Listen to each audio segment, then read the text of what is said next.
This is Jimmy David from theNerdElement.com. I'm here with Charlie Ross from the one-man Star Wars trilogy that I just got out of. And it's an excellent show, and we're interviewing him here.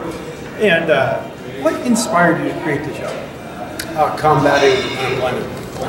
As an actor in Canada, trying to make it as an actor in Canada, it's sort of like trying to crawl up the Rocky Mountains with your lips. It's just not going to happen. Which would be pretty tough. It would be tough, yeah, it is tough. And it was just tough trying to do it. So I thought I'd write something of my own. And people didn't like my stuff, so I wrote something that was based on Star Wars. Was it hard to get it started? Like, did you start small in your local town? Ish. Well, I mean, I kind of went big at the beginning. I tried it at kind of a comedy club sort of setting in Toronto. So it's a big city, but I only had about 60 people. A mixed group of people for sure. And when I did it, it went really well. Yeah. And I remember thinking it wasn't going to go well. But my director, one of my best friends, TJ Dog, anyway, he said, just believe people are going to be able to keep up with what you're doing. They'll be able to keep up. And I'm glad he said that, because if I hadn't listened to him, I probably wouldn't have even tried. Just because I underestimate the power of nerddom. You should never underestimate the power of nerddom at all, because nerds unite. No, they unite and they actually keep the world together. They are the force, really. Yeah. Things that bind people together. So, yeah, I mean, what a revelation. And what an interesting thing to be able to take a little idea and take my experience of Star Wars and share it with like-minded nerd types around the world. It's a friggin' dream come true. Yes, you can hear the crowd rejoicing in every bit. Did you have any formal training, like high school drama? I actually went to university and studied theater, so I've got a Bachelor of Fine Arts or a Bachelor of FL, and I'm underqualified to be a waiter, but I did study theater. So it's weird because when I went and studied theater, the only roles I would get would be kind of serious people. So I was playing priests, and, doctors, and dukes and crap like that. Yeah. And my background is when I was younger, at least, I was a lot chubbier kid, so I was sort of the comic relief, and everything was comedy. But I lost a bunch of weight when I was 17, and suddenly I started to get the more serious roles, so it sucked. And that's what the nice thing about doing this is that Catch it back to your roots. That's right, exactly right. Yeah. That's great. Okay, well, are you a Jedi? And have you met Master Yoda? I've never met Yoda the puppet, but I have seen a lot of different Yodas. When I was actually at Industrial Light Magic, I got to see some of the original Yoda stuff, which was pretty awesome. And no, I could not be a Jedi because my tricks were done with my tricks, except for the dog. Well, if you can fool a dog, you can't fool a cat. What's the hardest character that you do in the show? Why? Yoda, because my Yoda sucks. It sounds like a dying goat, and that's okay. Well, it's a comedy show, so a dying goat might be kind of funny. So, yeah, it could be like a rock and roll heavy metal, like a dying goat show. It's all right. I mean, I've gotten over that fact that it's sort of like a dying goat, but it's almost like the intonation. Every day I do it. I always wait for the day that people are going to go ooh during that part. So far, it's never happened, but there's always something to look forward to. I don't think it's going to happen. Probably not. I've read that you've performed in over 180 cities. I've actually done it over 350 cities. Over 350? See, yeah. So I read wrong. Well, doing a couple of tours of England allowed me to go to all of the cities that are there. Yeah. And there are so many cities to perform in. So the number went up very quickly. What's your favorite city that you've performed in? I don't know, locally, England? I saw you were in Scotland for a little while. Yeah. So you've done the Isles and all that. What's your favorite city and why? God, it's a favorite city. I have some favorite cities. Mm-hmm. New York was totally cool to be there. We were there for 5 months. That was an amazing place to be. We did London, West End, London. That was also amazing. I love going to Melbourne, Australia, and Sydney, Australia. I also really, really enjoy Singapore. And one place that I never really realized that I would like so much is far up in Scotland. It's no, it's gone. I can't remember the name of that place is. I've been there numerous times too. I was just in Edinburgh last year with Aberdeen. Aberdeen? Yeah, Aberdeen is fantastic. We were just, me and a couple of people on the website were just in the whole Isles, Emerald Isles really? here. Did you go scotching? No, well, we did taste a bunch of beers, and Oh yes. Yeah, you can actually map the world by beer or alcohol, but I mean beer especially. oh, absolutely. And the U.S. is so great for beers that there are. Well, the one thing I did notice there is they don't have any U.S. beers other than like Bud. I know, crap. I mean, Yeah, exactly. The worst beer you could probably get. but the most available beer. Exactly. It's the king of beers for a reason, right? You also do the one-man Lord of the Rings That's show. right. Yeah. I've noticed that. What do you like better, the Star Wars or Lord of the Rings? Which one's easier? Which one's harder? Well, Lord of the Rings is definitely more difficult. The films are so much longer, therefore when it's reduced down to its small one-man version, it's about an hour and 10 minutes as opposed to an hour long. But that extra 10 minutes just kicks the crap out of me. And it's such a physical show. This show is physical. Yeah. Lord of the Rings is over the top physical. All the different characters, Yeah. Gollum. And all the fighting too. There's so much hand to hand. So I'm throwing myself past over You're fighting yourself. Fighting left and myself, right. exactly. No, as far as it being one I prefer to do, boy, that's hard because it's apples and oranges. It's like trying to answer the question of which movies are better, and you can't kind It's of a judge subjective them. question Totally. upon each person. So And it draws a different crowd of people. So, it's always different, whether it's, the Star Wars fans are totally different in different rabid ways. very true. Okay, Jedi Mace Windu or Nick Fury, both played by Samuel L. Jackson. Who's more badass? Nick Fury. Absolutely. All right, No, without a doubt. it's the eye patch. He only needs one eye. Exactly. If he can do it all with one eye, eye? I mean, what can he do with two eyes? I know. And he's sporting the wicked hairdo too. I mean, whereas Mace, just He's just got a purple lightsaber. purple lights. I know. Unlike anybody else. I never really figured that one out. Why does he have a purple? Because that was in his contract. Oh, I saw an interview with him. He said, I'll do it, but I want a purple lightsaber. no problem. That's pretty much what they I said. want a polka dot lightsaber. Star Wars Celebration's coming up next year in Anaheim. Yes. Are you going there? Are you going to perform there? Or do you have hoping to. anything planned for it? I don't have anything planned for it. I'm hoping that I'll get an invite to go. I've done celebrations are arguably the coolest thing ever, and especially to perform this type of show at, because talk about a miracle of demographics. Exactly. It's can't get more Star Warsy. Exactly. Absolutely. What's like the best and kind of like the worst criticism you've gotten? Have you gotten really bad criticism? Have you got? Oh yeah. I mean, the weirdest criticism I ever received was an email. It was just from a person that said that the fact that I do this for a living is evidence of the coming of the apocalypse. And I just thought, I never realized that the end of the world would work out quite so well for me. And you'd have a first hand in bringing it about. Totally, yeah, and me and the four dorks of the apocalypse, whatever. And no, I mean, there's always nice, really good, criticism, like good reviews. Yeah. Yeah. I mean, there's been so many nice reviews, and it tends to be the things that are kind of bad reviews are from really, like, unimaginative sources.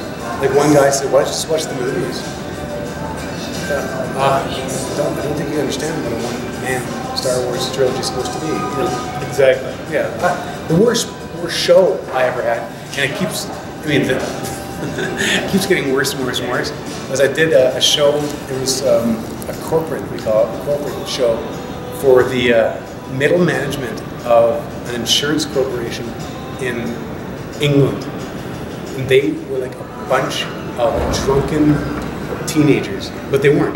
They were full-grown, in theory, adults, and were losers on a scale that is unmeasurable.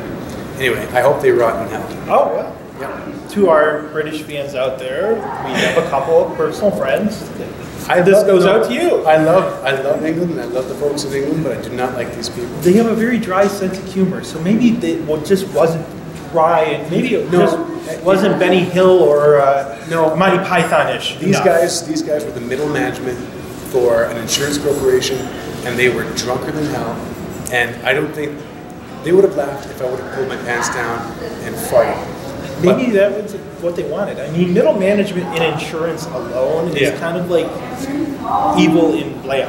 So yeah, I mean, it's like a bunch of flat tires. Exactly, which aren't fun. No. So we all know they're not fun. So no offense to the rest of England, I love England. Have you seen like a resurgence lately? You know, being the geek and nerd in recent years has become like the in thing, like hipster things. Have you seen? Yeah, exactly. I mean, have you seen a resurgence in your show with new fans that probably shouldn't be fans? I'm not one to judge. I can't judge. You know, people that want to be nerds. I mean, it's just a strange thing because when you're a nerd, my definition is when you love something so unabashedly that you will wear your heart on your sleeve and you don't care what anybody thinks. Truly, in the face of an entire school laughing at you, you still enjoy it. You still love it in your heart. That is what makes a nerd. Exactly. It can be anything from loving crochet to NASCAR to The Punisher, whatever. And people that are really nerds, they can't hide it. They cannot hide it. Exactly. People that are posers are posers. And one day they'll be on to some new fade or whatever, and they'll shave their beards and stop drinking IPA beers or something like that. You know, it's all good. And I am happy to educate anybody that wants to come and see Star Wars, because if they think they know it, I got news for them. They don't know it enough until they come here. Has George Lucas seen your show? Does he know of your show? Oh, he's seen it? Well, I'm licensed by Lucasfilm, so yes. He didn't sit down and watch it. I had to present them with a DVD, of course. And I mean, so many folks at Lucasfilm have seen it. The most important people for me were actually getting the folks in licensing to come see it, to see what kind of a show it was, what kind of quality it was, and they've been fantastic. They're lovely folks, and you know, Disney now, it's crazy. Like, Disney's got control of the Death Star.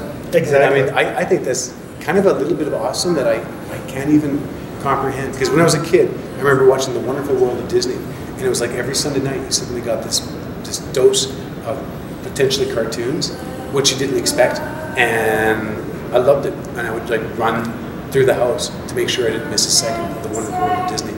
So I'm hoping that the new films, when they come out, are going to kick ass, and you know, maybe I'll have new shows to do on stage. Which was my next question. All right. Was your excitement of, did you feel excited when Disney acquired the licensing to the Star Wars, to Lucasfilms, to everything? Yeah. Because a lot of people like think they're going to destroy their childhood. I think they're going to nurture it, because Of course they are. it's something big, you know. Obviously, they're not going to create a Jar Jar Binks. If they did, they might, like I say, might put him on a ship and like let him go, and then you know, just send him out with no way of getting back, and then let all the oxygen slowly out of the ship. I mean, that would be a good thing. I'm sure at some point they'll probably reference Jar Jar Binks in a way that, you know, allows everybody to go, ooh, you know, in a way that we... A little Easter egg in the back. Yeah. A tombstone on a desert planet. But you tell me, who better in the world could, of a corporation, who better to look after the legacy of Star Wars? If you can think of somebody, that's awesome. That's what I was saying to people who were negative about it, because really, who better? Because it's Disney, and they have some of the most adored everything. I mean, princesses, characters. Well, so much of our childhood comes from that. So to think that they're going to ruin our childhood or something like that, that doesn't even make any sense to me. Like, these are the stewards, the best stewards that I think they could look after Star Wars. Absolutely, I 100% agree. J.J. Abrams, Episode 7. Yeah. A lot of people feel that he's jumping ship from Star Trek to go to Star Wars, and kind of like going against the grain. What do you think? I mean, is it a bad thing? Is it a good thing? I think it's a good thing. I think what they should do, I'm not saying they will, but I hope that J.J. Abrams does one, and then maybe they'll get Joss Whedon to do another, you know, and then they'll get somebody else to do number 3.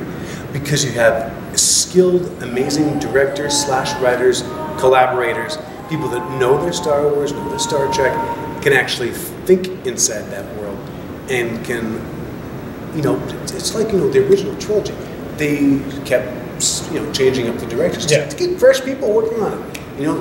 George was there for everybody, every part of it, but it allowed him to focus on what he wanted to focus in on, and have some other people make sure everything's running while having a different perspective for each movie. Absolutely, and that's what makes the original trilogy such a unique kind of thing.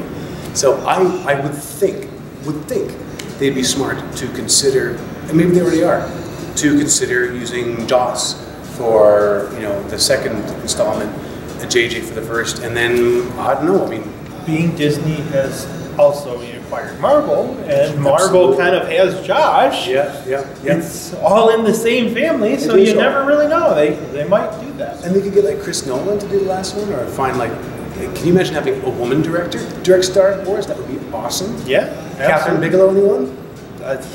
Yes. She is an Oscar winner, so she's awesome. She could bring a very unique perspective that is very welcome. Absolutely. Well, where are you headed next? After this? After this is done, I'm actually going to be going to Tulsa, Oklahoma, and then I'm going to Portland, Maine. I've never been to Maine before. Portland, Maine. Yeah. So that's kind of cool. And then after that, I'm going to be going to New York State, and then to Edinburgh. I'm going to back to Scotland. Yeah. It just keeps going and going. It's awesome. It's great to see that you're bringing a new life to Star Wars, and you're traveling, and you're taking it all over the world. Yeah. One last thing.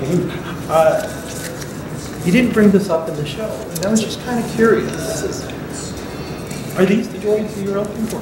You know something? Now that is the Gonk droid. I don't remember what his name is, but these are the dudes off the. So these are not the droids you're looking for? They aren't the droids I'm looking for. Is this the droid you're looking for? No. No, that is definitely not the droid you're looking for.